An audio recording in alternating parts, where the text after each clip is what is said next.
a palavra igreja.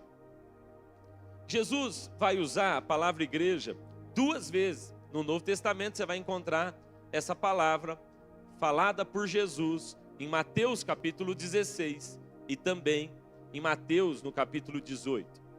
Então no capítulo 16, sempre lembrando do contexto, vou perguntar, onde estão as Bíblias de papel? Está aumentando, hein, irmão? Vamos ver. Ô nego, olha aí quantas, ó. Bíblia de papel, que só quem é raiz levanta a Bíblia de papel, deixa eu ver. Agora os Nutella podem levantar o celular. Muito bem. Eu me recuso a dizer, abra o seu aplicativo. Eu nunca vou falar isso.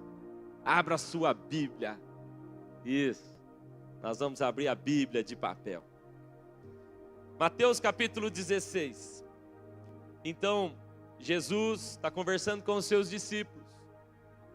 E ele, antes de falar sobre igreja, ele fala sobre revelação. Isso é bem sério.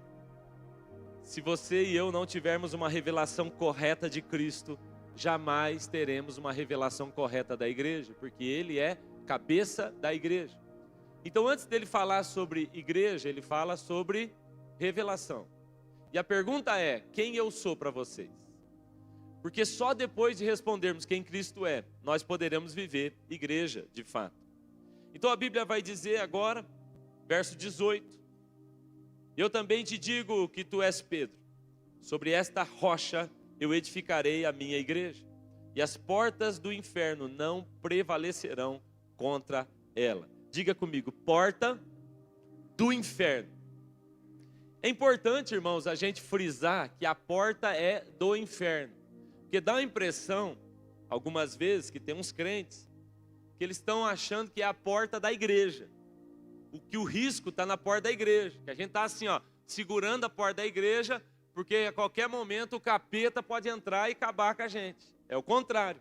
A Bíblia não está falando que há um risco nas defesas da igreja. A Bíblia está dizendo que há um risco nas defesas do inferno. Ela não está falando de uma igreja defensiva, está falando de uma igreja no ataque e de um inferno em desespero, porque a igreja posicionada, a igreja que vive a revelação de Cristo, ela vai atacar as portas do inferno, e as defesas do inferno não podem prevalecer contra a igreja. Então o que ele está dizendo não é que a igreja está em risco, é o inferno que está em risco. É o inferno que treme quando a igreja de fato entende a sua posição e o seu lugar. Amém, irmãos? Leia o texto devagar. Ele está falando com Pedro, um homem simples, um simples pescador. Então, aqui ele usa a palavra igreja. Capítulo 18, então, você vai encontrar de novo a palavra igreja. Jesus aqui está conversando com os seus discípulos mais uma vez. É importante você perceber que o capítulo 18, ele começa com os discípulos perguntando, quem que é o maior? Sempre essa conversinha. Quem é maior? Quem que tem mais? Quem manda mais? O capítulo 18 começa assim. E é lindo o capítulo 18, porque é mesmo sobre uma conversa de família. Eu acho legal. Capítulo 18 é uma conversa de família. É a gente tentando descobrir, discutindo, eu sou melhor que você, quem que é melhor? E eles vão até Jesus. E aí então Jesus começa a conversar com eles. E ele vai falar, olha, sabe, se o teu irmão pecar contra você, vai até ele, conversa com ele. Não fica falando para os outros não, resolve isso daí. O que Jesus está explicando para nós aqui é que o ambiente da igreja é um ambiente de unidade, de comunidade tão profundo, que isso vai acontecer com você, o teu irmão vai pecar contra você. Tem gente que diz assim, pastor, não vou mais na igreja não, sabe? Lá tem o fulano, e o fulano fez isso para mim. E eu falo, pois é assim mesmo o ambiente da igreja. É aqui que isso vai acontecer. Porque é nesse ambiente de relações profundas que acontece de alguém me ferir e outra pessoa ficar ferida comigo também. E aí Jesus então, falando sobre isso, alguém pecou contra você, vai, resolve, ajusta. Então, ele vai falar assim, lá no verso 19. Eu ainda vos digo que se 2 de vós concordarem na terra acerca de qualquer coisa que pedirem, então isso lhe será feito pelo meu Pai que está no céu. Verso 20, porque onde estiverem 2 ou 3 reunidos em meu nome, ali eu estarei no meio deles. Amém? Jesus então, ele vai falar sobre a unidade, sobre como o corpo deve se organizar. E ele diz, ali eu estarei, no meio disso, onde você está resolvendo problema, resolvendo crise. E é nesse lugar que ele vai usar a palavra igreja pela segunda vez. Quando ele diz, chama o seu irmão, resolve com ele. Não resolveu, chama mais 2 pessoas para ir com você. Não resolveu? Agora vai e chama a igreja. Então a igreja aparece de novo num ambiente de conflito. Amém, irmãos? Tudo bem até aqui? Vamos orar? Feche os seus olhos e peça que o Espírito Santo, então, fale ao seu coração, em nome de Jesus. Pai, nós oramos aqui nessa noite pedindo que o Senhor traga de novo a nós revelações profundas sobre esse tema, sobre esse assunto que o Senhor deixou tão claro na sua palavra. Nós queremos, ó Deus, ser igreja. Nós não queremos ir à igreja, participar de uma igreja. Nós não queremos consumir da igreja. O que nós queremos é viver a igreja como o Senhor nos chamou para fazer. Então, nos ajusta, nos alinha, nos ensina, arranca de nós o que não serve, tira tudo aquilo que nos impede de ter uma conexão real, genuína com nossos irmãos, que a gente hoje consiga sair daqui entendendo um pouco mais sobre o que é ser igreja. Em nome de Jesus, que teu Espírito Santo com liberdade se mova no nosso meio, é a nossa oração. Amém. Irmãos, o tema dessa mensagem, se a gente pudesse dar um tema para ela, é fluindo juntos como igreja. O ano do fluir, o Senhor está nos desafiando a fluir juntos, juntos como igreja. Você vai fluir sozinho, vai haver um fluir de Deus na sua vida, vai haver um fluir de Deus lá no seu quarto secreto. Mas eu quero te desafiar a ouvir o que Deus está falando conosco nesses dias, nos convocando a fluir, mas fluir como comunidade, juntos assim. Sabe, irmãos, há uma frase que nós falamos na semana passada que é: Deus escolheu fluir pela história através da sua igreja. Ele podia fazer de qualquer maneira, mas Ele escolheu se manifestar na terra através do corpo de Cristo, que é a igreja. Ele podia fazer de qualquer jeito, mas Ele decidiu, vai acontecer através da minha igreja. Sabe, irmãos, eu tenho assim, como eu disse, viajado por muitos lugares e é interessante como as pessoas têm interesse em saber o que está acontecendo aqui. Muitos lugares onde eu chego, ontem mesmo, à tarde, eu até que estava assim, até cansado e no intervalo eu preguei de tarde, depois tinha um intervalinho curto, eu só ia tomar uma água e tinham pessoas sentadas na sala, no chão, querendo saber como vocês fazem, como é plantar igrejas, como é. E eles querem saber do que Deus está fazendo aqui, tão interessados no que Deus está fazendo através de gente simples como você e como eu. O que Deus está fazendo aqui é algo maravilhoso, é um avivamento. E o que nós estamos experimentando nessa casa é a realização, o cumprimento de promessas, de profetas que passaram por aqui, liberaram palavras poderosas sobre essa casa. Agora, em outros tempos também, nós estamos experimentando, provando do cumprimento dessas promessas. Outro dia a gente conversava lá em casa de palavras que o pastor Dani Bonilla, lembram? Aquele profeta de Deus liberou sobre nós que estão se cumprindo e ele nem conseguiu ver porque faleceu há pouco tempo. Mas sabe, irmãos, o Espírito Santo vem falando algo muito interessante ao meu coração. E ele vem dizendo assim, olha, quanto mais essa casa aprender a viver igreja, mais então receberemos liberação dessas promessas e cumprimento dessas promessas sobre nós. Ouça isso, irmãos, muito do que Deus tem para fazer na nossa igreja, Ele vai liberar a partir do momento em que nós aprendermos a viver igreja, de fato. Porque o que Ele vai fazer e vai liberar através da sua igreja. Por isso é tão importante que a gente viva cada dia mais e mais a revelação do que é ser igreja de Cristo. Porque quanto mais vivemos isso, mais nós vamos receber das promessas e das bênçãos de Deus sobre nós. Amém, irmãos? Há um fluir de Deus que é liberado sobre a igreja. Eu falei aqui na semana passada sobre como Jacó, ele chega no poço e ele então está ali com sede e ele quer água, ele quer dar água para os seus animais, Gênesis capítulo 29. E ele fala para o pessoal, ei, abra a boca do poço. O poço tinha uma pedra, a pedra era muito grande, era uma pedra pesada, não se podia tirar sozinho. Eram necessários muitos homens para arrancar a pedra de lá. Mas ele está dizendo, tira a pedra, libera a água. E há uma frase que assim me chocou, chamou minha atenção.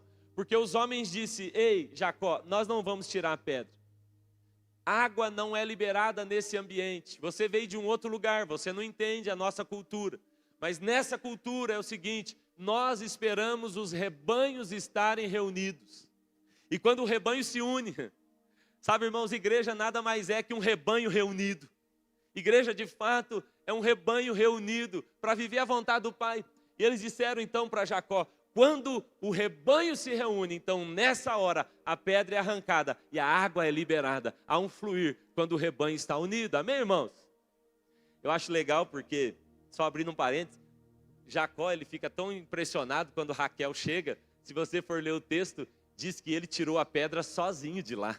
Meu Deus, o que homem apaixonado pode fazer, não é verdade? Arrancou a pedra, leia o texto. Ele tira sozinho, maravilhoso. Ele libera aquele lugar. Porque Jacó é a tipificação de Cristo também, que é a pedra. Então ele remove a pedra, para que quando o rebanho se reúne, então em unidade, agora há um fluir de Deus liberado sobre nós.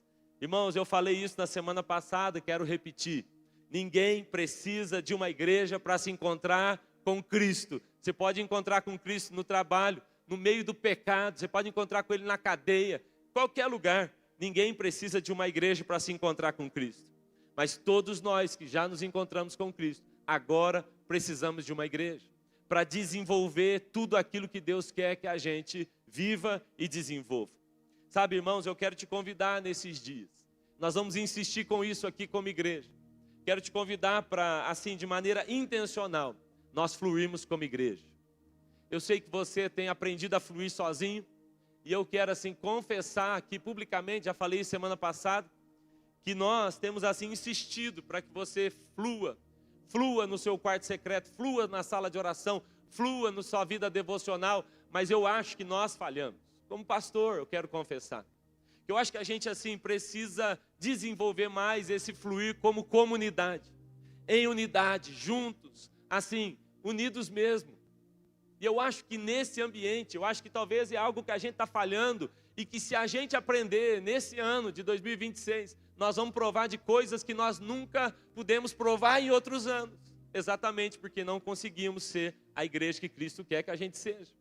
Então eu quero te desafiar, irmãos, a assim, de maneira intencional, junto comigo, a gente fluir dessa forma. Eu falava isso na semana passada, talvez um dos eventos mais importantes da história do mundo, da história da humanidade, não só da história bíblica, tenha sido quando o Espírito Santo vem. Pentecostes conta essa história, é o momento em que o Espírito que visitava passa a ser o Espírito que habita. E agora não é mais sobre visitação, é sobre habitação. Bom, os profetas desejaram, todo mundo desejou isso, e agora chegou o momento. Mas Jesus dá uma orientação clara, e ouça bem isso. Quando Jesus vai orientar os seus discípulos sobre o ambiente onde esse derramar acontece, o ambiente onde o Pentecostes surgiria, ele dizia, então vocês devem se reunir e permanecerem juntos lá em Jerusalém. Ele estava dizendo para aqueles discípulos, vocês querem provar? Vocês querem os dons? Vocês querem provar do profético? Vocês querem experimentar do sobrenatural? Vocês querem? Chegou o tempo, é a hora. Vocês me viram fazer. Vocês viram tudo que eu fiz. Mas agora chegou a hora de vocês fazerem. E sabe, eu quero que vocês estejam em um lugar. Há um lugar específico, que é juntos, como igreja. Irmão, tinha 120 pessoas num lugar apertadinho. Estivemos lá, né, Nani? Naquele salão. O salão que eles acreditam que aconteceu a vinda do Espírito Santo. Lá em Jerusalém, o cenáculo, uma salinha simples, eu posso imaginar que aqueles homens tiveram que se ajustar ali. Porque 120 homens, 120 pessoas, numa sala apertada, eles tiveram que aprender a conviver naquele lugar. Porque eles esperaram, orando, até que em um momento o Espírito veio e derramou sobre eles. Ele podia ser derramado em qualquer lugar, mas ele decidiu derramar na comunhão dos irmãos. Há um ambiente de comunhão, irmãos, que nós recebemos coisas que não vamos receber no quarto secreto. Há um ambiente de comunhão que você não vai receber porque você veio no culto. Há um ambiente de comunhão que você também não vai receber só porque você está nessa sala, está nesse salão. Não, é quando a gente vive a unidade do corpo e compartilha a vida um com o outro. É nessa hora, vivendo igreja, que a gente passa a provar de coisas sobrenaturais que a gente nunca provou ainda. Você está comigo, irmãos? Você quer ser igreja em nome de Jesus? Sabe, eu tenho assim confessado a vocês, tenho dito que nesse início de ano, eu foquei em mim. Eu olhei e pensei, bom, se é para fluir, vai ser o meu ano. Eu quero fluir, eu quero mais, eu quero água, e eu comecei a orar, pedindo a Deus, o que é que o Senhor quer fazer comigo? Onde o Senhor quer me levar? Quais são os impedimentos que estão em mim? E sabe, irmãos, eu estou ouvindo constantemente Deus falar comigo, Cezinha, é mais do que isso. É sobre a comunidade, é sobre como você se relaciona, é sobre como você serve, é sobre como você reage, é sobre como você manifesta aquilo que eu coloquei em você sobre os irmãos. Se você quer crescer no fluir, aprenda a crescer na comunhão e na comunidade. Eu estava ouvindo essa música, que é uma das minhas favoritas agora. Qual a beleza? Vocês querem que eu cante, não? Qual a beleza, né? Como é que é a letra? Eu não canto porque eu humilho as pessoas, mas qual a beleza, né? Que eu ainda não vi. Qual é essa beleza de Cristo que a gente não conseguiu perceber? E a gente estava cantando aqui, irmãos, essa é uma das minhas músicas favoritas nesse momento, que eu mudo também, logo eu já mudo. Mas essa aí, assim, tem mexido comigo, porque é uma oração, né? É um grito, é algo que eu queria falar. Cristo é a melhor coisa que Deus podia nos dar, né? Nada mais que Ele nos dê agora vai ser tão maravilhoso do que Cristo. Demais. Mas essa canção faz uma pergunta: qual é a beleza que eu ainda não vi? Qual é a face, qual é a revelação que eu ainda não percebi? E sabe, irmãos, eu descobri a resposta. Eu estava orando sobre isso e fiquei pensando que há uma beleza, há uma revelação de Cristo que a gente ainda não viu, que é a revelação de Cristo na terra através desse povo aqui.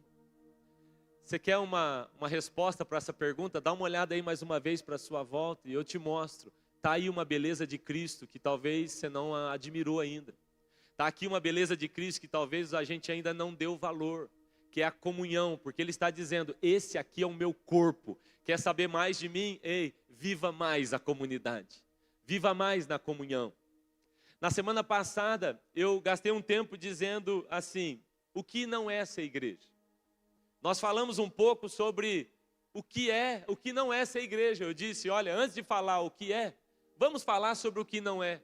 Falamos que igreja não é evento, igreja não é uma instituição, igreja não é de alguém. Mas hoje eu quero falar com você sobre o que é ser igreja.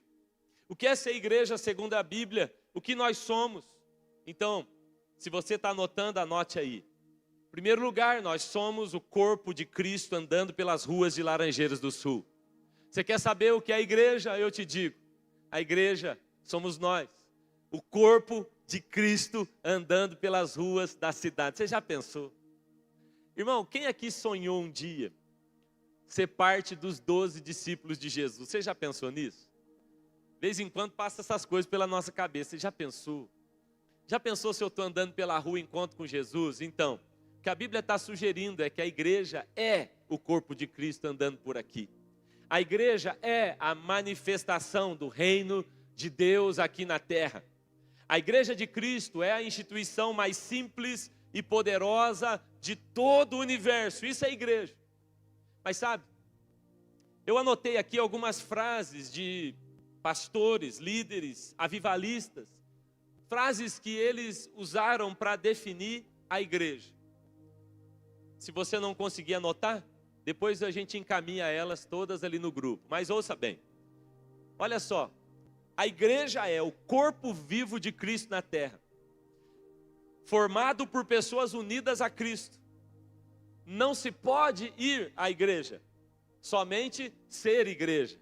Guarda isso no seu coração.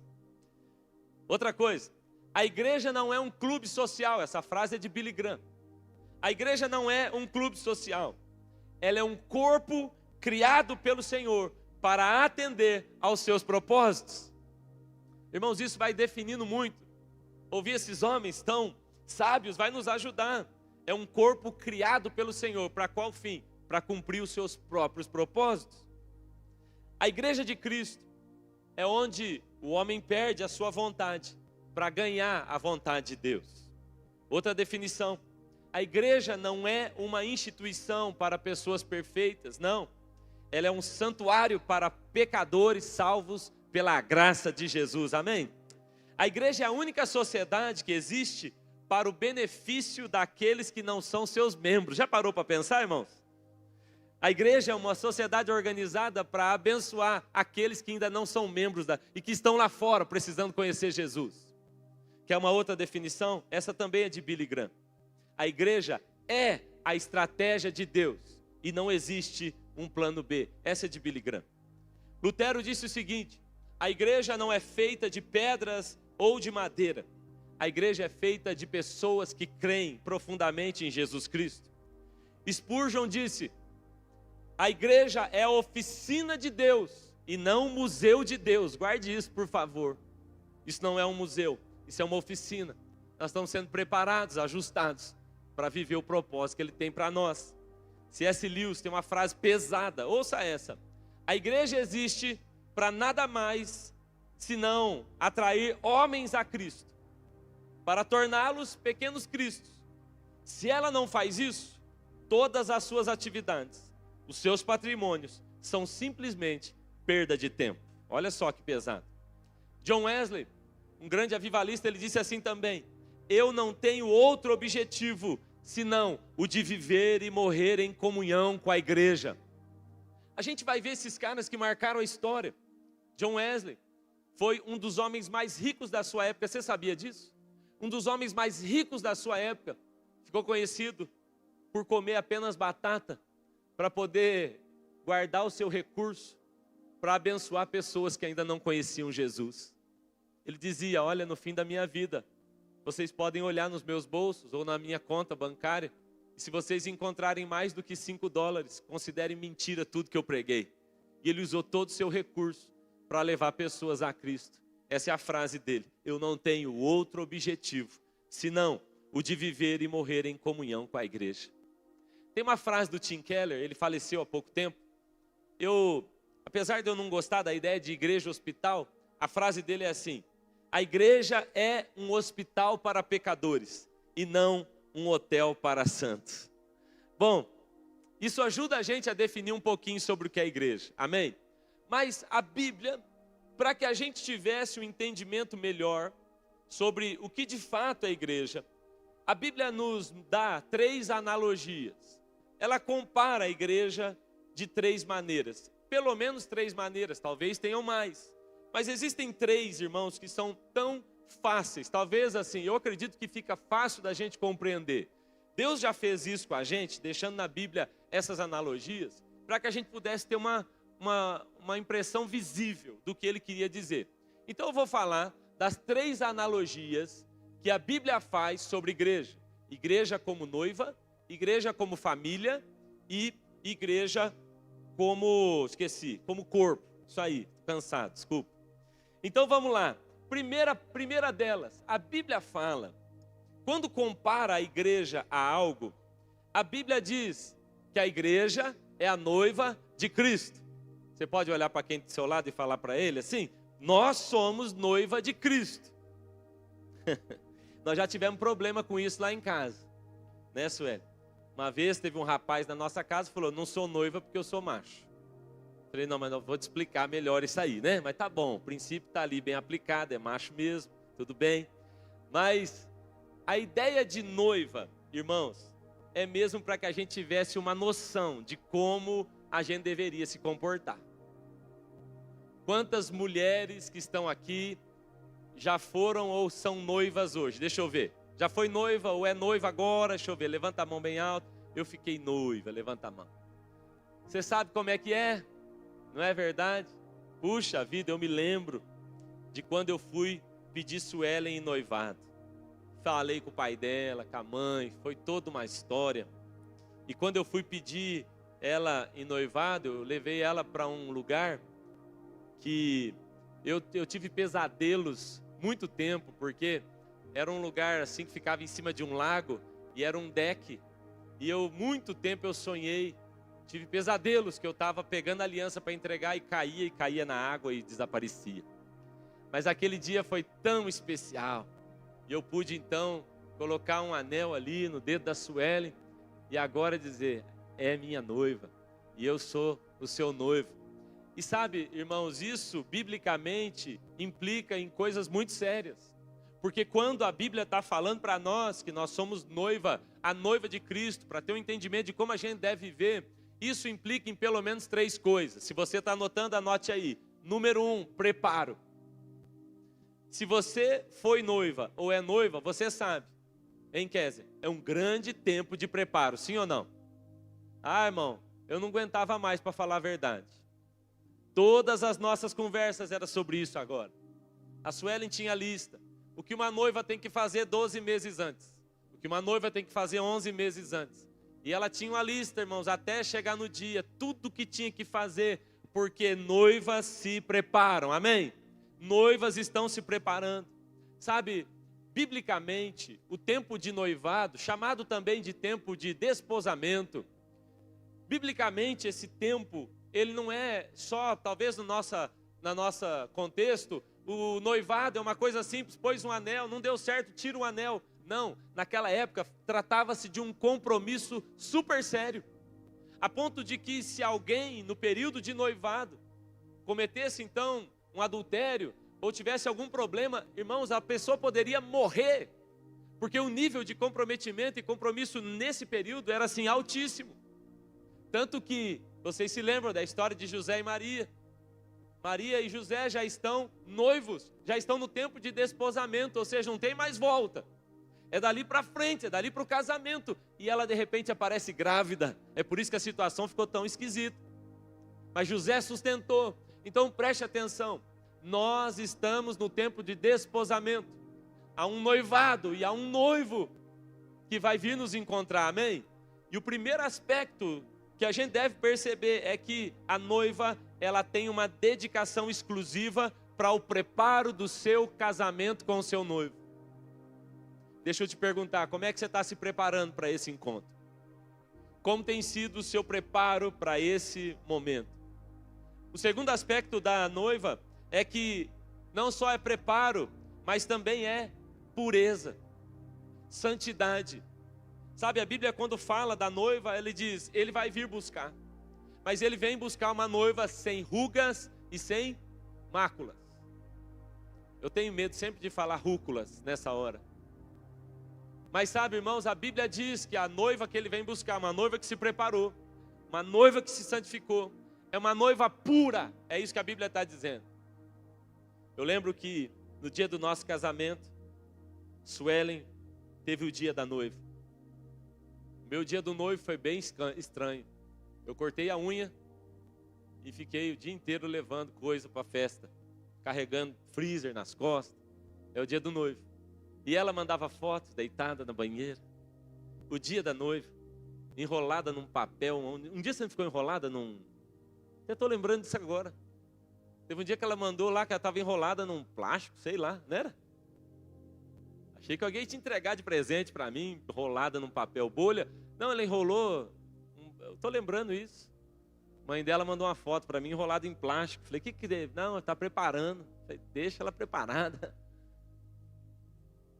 Mas ela teve o dia da noiva, havia um preparo, havia um cuidado. Irmãos, você, esposo, você aí, marido, eu imagino que essa é uma cena que você nunca vai se esquecer na sua vida.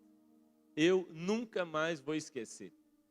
A igreja que nós casamos não era tão comprida como essa, mas também era comprida. Eu estava lá na frente, tremendo de medo, que Sueli desistisse, mas eu já estava lá esperando ela. Mas irmãos, quando a porta abre e ela aparece, sabe, eu tenho várias lembranças do nosso casamento, mas essa, de quando ela surge, impecável, linda. O pai dela do lado dizia, saia, dá licença, está estragando. Deixa eu olhar para ela só. Ele está assistindo? Brincadeira, hein? Pode ficar. Não, mas eu olhava e dizia, meu Deus, ela se preparou, pura, santificada. Eu olhava para, eu dizia, eu esperei por isso. Eu esperei por esse dia. Eu estava olhando ali para a paixão da minha vida entrando, toda de branco, virgem, separada para esse dia. Sabe, irmãos, quando a Bíblia fala de uma noiva, é mais ou menos isso que eu imagino que Ele espera de nós. Um preparo, uma santificação, uma separação. Eu já sou dele, eu não sou de mais ninguém. Eu vou fazer tudo o que Ele gosta. Eu vou me organizar para aquele dia. Eu vou me preparar para me encontrar com Ele santificado. Amém, irmãos? Você sabe que a Bíblia diz que Jesus, quando o Espírito Santo vem sobre Ele, há uma palavra diferente ali que diz que a pomba pousou, e o texto grego é como se a pomba pousasse e permanecesse ali no ombro dele. Eu me lembro de um dia que eu estava numa praça, eu já contei essa história. Eu estava numa praça e eu estava dando comida assim para umas pombinhas, e lá em São Paulo, e qualquer movimento que eu fazia com o pé eu espantava elas.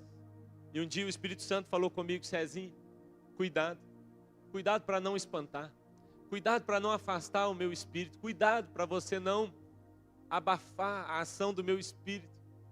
Sabe, irmãos, todos nós recebemos uma porção do Espírito Santo, eu disse isso. Todos nós temos essa pomba em nós, ela está aí no seu ombro. Dá uma olhada no ombro do seu irmão e fala: tem aí, tem uma pomba aí. Fala para ele: ó, você está cuidando dela. Há um nível de santificação, há um nível de santidade, há um nível de separação, irmãos, que nós não podemos negociar. Quando ele diz da noiva, ele está falando: ei, você precisa encontrar com ele de branco. Não é todo manchado não, todo bagunçado. Ele não vai buscar uma noiva assim. Não é uma noiva toda rasgada, envolvida com todo tipo de nojeira. Que tem gente dizendo: não, eu sou de Jesus, Ele é bom, sabe? Ele não liga para essas coisas. Então, eu nunca vi um casamento que entrou uma noiva toda suja de barro, rasgada. Eu nunca vi, não é sobre isso. Quando ele fala da noiva, ele fala de alguém que se separa e que se nega a viver coisas que o mundo aprova, e que se nega a viver coisas que para o mundo são até legítimas, mas que são imorais segundo a Bíblia. Eu quero me separar, eu quero continuar com essa pomba bem aqui, ó. Eu quero continuar toda vez que eu vou falar alguma coisa, toda vez que eu vou conversar com alguém, eu me lembro: tem uma pomba, há um Espírito que é santo e Ele está sobre mim. Amém, irmãos? O terceiro aspecto da noiva é a expectativa. A expectativa de encontro, a expectativa do casamento. Se o noivo aparecesse agora, como é que você está? Você está vivendo acreditando que pode ser hoje? Na cultura judaica, irmãos, o noivo ia se preparar e ele não avisava quando ele voltar. O dia que ele estivesse pronto, ele tinha que chegar e a noiva tinha que estar pronta para esse encontro. Esse encontro vai acontecer, eu te garanto. Esse encontro vai acontecer porque outras coisas que ele disse, tão mais difíceis, já aconteceram. Bom, ele disse que nasceria de uma virgem. Qual é a chance? Ele nasceu. Ele disse que derramaria do seu Espírito Santo. Qual a chance? Ele derramou. Ele disse que ele se levantaria no terceiro dia. Qual a chance? Ele se levantou. Ele disse que ele vai voltar para buscar a sua igreja. Qual a chance? Eu te digo, todas. Ele vai vir buscar a sua igreja. Ele vem, e a pergunta é: você vai? Porque ele só vai buscar um tipo de pessoa, a igreja. Ele não vai buscar você lá na sua casa individualmente. Não, eu sou a própria igreja. Não. Ele vai buscar uma noiva, separada, santificada, preparada, sem rugas e sem máculas, santa, que viveu na expectativa desse dia. Se o Senhor viesse hoje, se o Senhor aparecesse agora, como um raio, como um ladrão, como a Bíblia diz, você teria que pedir como aquelas noivas imprudentes: espera só um pouquinho que eu vou lá arrumar o meu azeite, vou dar uma alinhada na minha vida, porque eu tenho que pedir perdão para alguém, eu ainda preciso alinhar isso aqui, porque eu ainda estou vivendo juntado, porque eu ainda não resolvi essa questão desse vício na minha vida, eu ainda sou um mentiroso. Será que seria assim? Ou você poderia dizer: Maranata, chega agora, eu estou aqui, eu já estou te esperando, é hoje, pode vir. O segundo A segunda analogia que a Bíblia vai fazer com a igreja é a igreja como família. A Bíblia então fala que a igreja é uma noiva, isso está escrito em Efésios 5, está escrito em Apocalipse, capítulo 19, verso 7. E quando ele fala da igreja como uma família, isso está escrito em Efésios, capítulo 2, verso 19, mas isso está em Romanos, isso também está em Colossenses, a igreja como uma família. E ele vai falar que antigamente nós éramos estranhos, nós éramos forasteiros, nós éramos estrangeiros, mas ele diz que agora em Cristo Jesus nós somos da família de Deus. Então, o Senhor faz uma analogia aqui da igreja com uma família. E por que ele faz essa analogia da igreja com uma família? Para que a gente tivesse clareza do que é viver igreja. Para você não ficar falando mal da igreja. Para você não ficar tendo outras impressões sobre ela. Porque eu estou esperando o ambiente assim, pastor, da igreja, que todo mundo é bom, ninguém erra comigo, que ninguém falha. E eu pergunto, na sua casa é assim? A sua família é assim? Irmãos, quero confessar, de vez em quando eu e Sueli a gente compete. Ela fala assim, e aquela pessoa da sua família lá? Complicada, hein? Eu falei, aquela da sua então. Quem não tem? Não tem, irmão, na sua casa alguém bem complicado? Ou é todo mundo assim, santo, ninguém nem peca? Não tem lá? Talvez você não está conseguindo ver, porque é você mesmo a pessoa complicada lá. Fala para quem está do seu lado, você é complicado, irmão. Não é simples lidar com você, não. Se é da sua família, está do seu lado, você fala assim, eu já acostumei, mas você é complicado. É que dá até preguiça deixar você arrumar outro. Eu já acostumei com os seus rolos. Mas quando a Bíblia fala de família, ele está dizendo, primeiro aspecto, anota aí, você está anotando. Quando ele está falando de família, ele está dizendo, preste atenção. Para sermos de uma mesma família, então, o que nos une? Um mesmo pai. Nós não estamos unidos aqui porque somos todos iguais. Nós não estamos unidos aqui e temos comunhão porque nós pensamos completamente iguais. Porque nós temos o mesmo gosto, todo mundo se veste igual, usa a mesma linguagem, fala. Não, nós estamos unidos e podemos viver comunhão porque temos o mesmo pai. Essa que é a questão. Então, o que nos une? O mesmo pai. O que nos une? O mesmo sangue. Eu tenho o mesmo sangue. Corre aqui, o sangue que está no Lucas, o sangue que está no Davi. Mas sabe, em Cristo, eu tenho o mesmo sangue que corre sobre você também. Amém? E é por isso que falar, meu irmão, minha irmã, não é jargão. Você pode olhar aí para quem está do seu lado e falar, meu irmão, minha irmã. Olha para quem está atrás e fala assim, tudo bom, mano? Brother, mina, sei lá como é que é. Se você quiser. Nós somos irmãos porque temos o mesmo pai. Isso era impossível. Então a Bíblia vai dizer, Paulo ele diz, antes vocês eram forasteiros. Antes vocês eram estrangeiros. E como estrangeiros não dava para ser da mesma família. Mas agora em Cristo, ao nascer de novo, você nasce com um novo sobrenome. E agora você tem um novo pai. E agora você tem um novo sangue, o sangue de Cristo. E agora sim, somos de uma mesma família. O segundo aspecto da família é a aliança, anota aí. A igreja como família fala de um mesmo pai, mas a igreja como família fala de uma aliança. Temos aliança, amém, irmãos? Temos que ter uma aliança. Você já teve aqueles problemas na sua casa? Quem aqui tem irmão? Irmão é um negócio assim, irmão de sangue mesmo, irmão lá. Tá, quem tem? Tem aí? Tá bom. Quem já brigou com o irmão? Levanta a mão. Quase ninguém. Lucas, você brigou? Vamos conversar em casa. O pau quebra, sim ou não? Talvez não tenha alguém que você tenha arrumado mais confusão do que com o seu irmão, com a sua irmã. É ou não é? Ruma rolo. Mas assim, já aconteceu de alguém na escola resolver bater no seu irmão? Já? Arrumar confusão? Você fala, eu posso bater, você não. Nós temos aliança. A nossa aliança não é quebrada porque ele faz alguma coisa que eu não gostei. Por mais que seja complicado, nós temos uma aliança, nós temos um compromisso, irmãos. Ouça isso. A história bíblica vai falar para nós de um primeiro homicídio. Onde acontece? Irmãos. Um irmão contra um outro irmão. E a segunda pergunta mais importante da Bíblia, porque a primeira é: onde você está, Adão? E a segunda é: onde é que está o seu irmão? E eu fico ouvindo o Senhor o tempo todo falar com a gente isso aí. Ei, cadê o seu irmão? Porque se você é igreja, se você é família, então você tem que dar conta do seu irmão. E aquele mal educado do Caim, ele falou: eu não tenho nada a ver com meu irmão. Aquele mal educado do Caim falou: meu irmão tem os problemas dele, eu não tenho nada a ver com isso. Não, não é assim.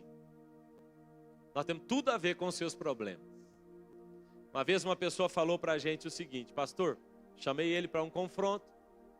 Está acontecendo isso com você, fulano te viu lá, você estava lá. Ele falou: pastor, ninguém tem nada a ver com a minha vida. Eu falei: então você precisa de um outro ambiente, porque aqui na igreja é um problema seríssimo. Todo mundo tem a ver com a sua vida. Todo mundo. Nós vamos bisbilhotar a sua vida, nós vamos tentar te ajudar. Tem um adolescente aqui da nossa igreja, vou falar o nome dele não, depois eu chamo ele aqui na frente, mas não vou falar o nome. E aí ele estava achando muito ruim, porque ele falou que um dia ele estava não sei aonde, aí ele estava planejando fazer uma coisa errada, aí passou um irmão da igreja, falou: opa, bom.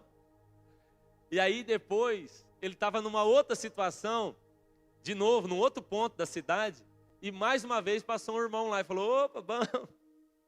E aí na terceira vez era eu que estava passando.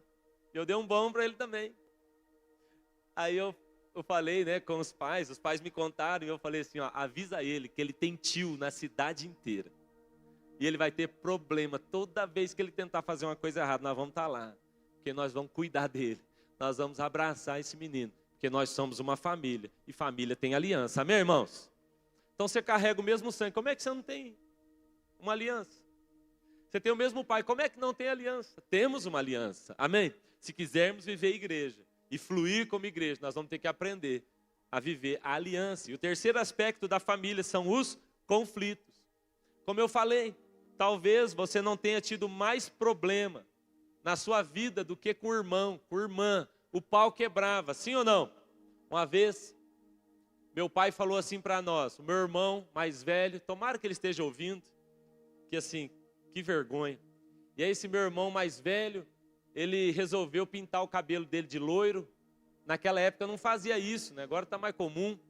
Mas ele foi. E aí os meus pais prepararam a gente. Estava eu e meu irmão mais novo.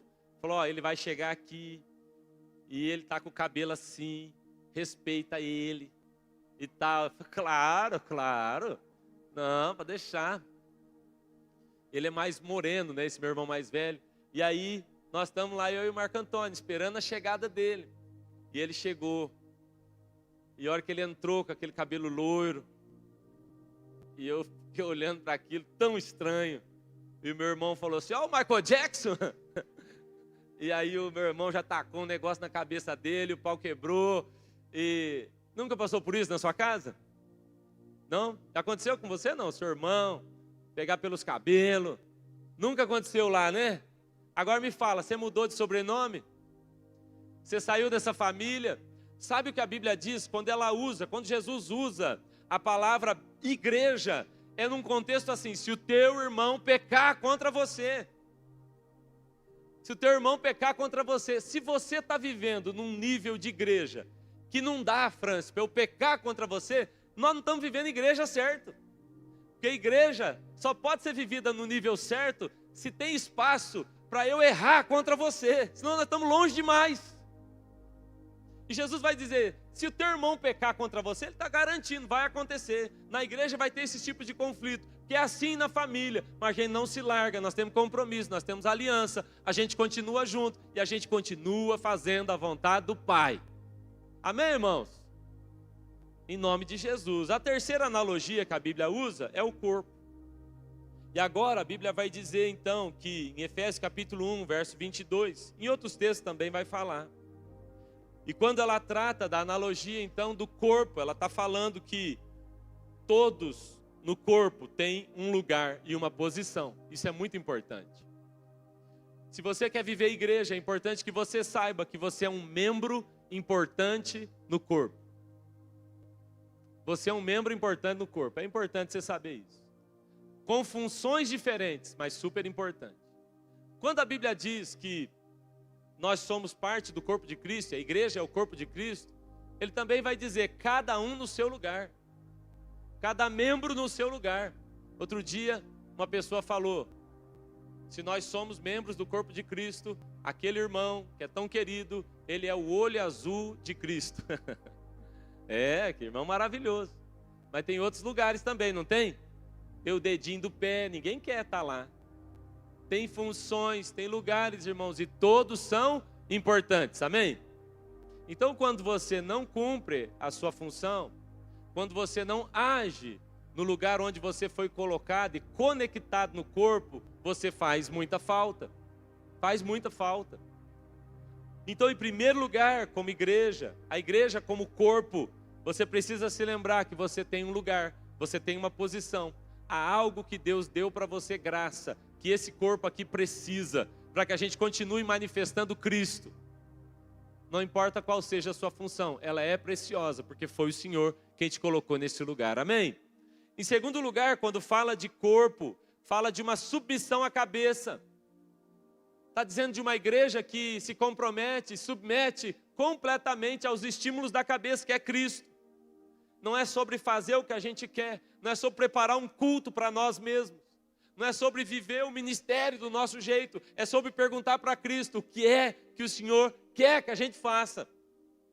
Eu costumo dizer que a gente descobre que chegamos num nível de maturidade cristã o dia em que a gente para de levar para o céu as nossas necessidades e passa a buscar dos céus os desejos do coração de Deus. É sobre olhar para o céu e perguntar o que é que está no seu coração. Muito acima do que aquilo que eu preciso, muito acima do que aquilo que eu desejo. A pergunta é, o que é que a cabeça está mandando fazer nesse momento? Eu estava nessa viagem agora e eles me perguntaram lá, pastor, você gosta de viajar? E eu falei, sabe como eu vou te responder? Lá em casa, antes de sair para a viagem, eu peguei na mão do Lucas e do Davi e eu falei, olha aqui para o papai. Eu faço isso sempre, mas eu fiz dessa vez porque eu de novo queria marcar isso no coração deles. Olha aqui para mim, responde para mim, qual é o lugar que o papai mais gosta de estar? E os dois disseram, aqui em casa. Quem são as pessoas que o papai mais gosta de estar junto? E os dois disseram, é com a gente. E eu falei, vocês têm razão, vocês acertaram na resposta. Agora, por que é que mesmo assim, papai vai viajar? Mesmo querendo estar aqui, mesmo querendo estar com vocês, mesmo vocês sabendo que esse é o meu lugar preferido e vocês são as minhas pessoas preferidas, por que que eu vou? E eles disseram, porque Jesus está te chamando para essa missão. Porque apesar de eu desejar muito algumas coisas, eu sei que eu só posso ser igreja, eu só posso ser considerado fiel se eu corresponder àquilo que a cabeça está mandando eu fazer. Você está entendendo isso? Então, se você veio na igreja e tudo que você vive aqui é o que você quer, é o que você gosta, e se tudo o que te faz querer ir embora é que as suas vontades não se satisfizeram, é porque o culto não foi do jeito que você gostou, eu sinto te dizer, você ainda não é corpo com a gente. Você precisa se conectar ao corpo, entender que você tem um lugar, você tem uma função, e entender que quem manda em nós é Cristo, a cabeça, amém? É sobre Ele e é para a glória dEle. E o terceiro aspecto do corpo é que o corpo está em missão. Então a gente está o tempo todo trabalhando para que a cabeça fique satisfeita. O tempo todo nós estamos trabalhando para que a cabeça, então, receba aquilo que ela está estimulando. As analogias bíblicas são para uma clareza nossa.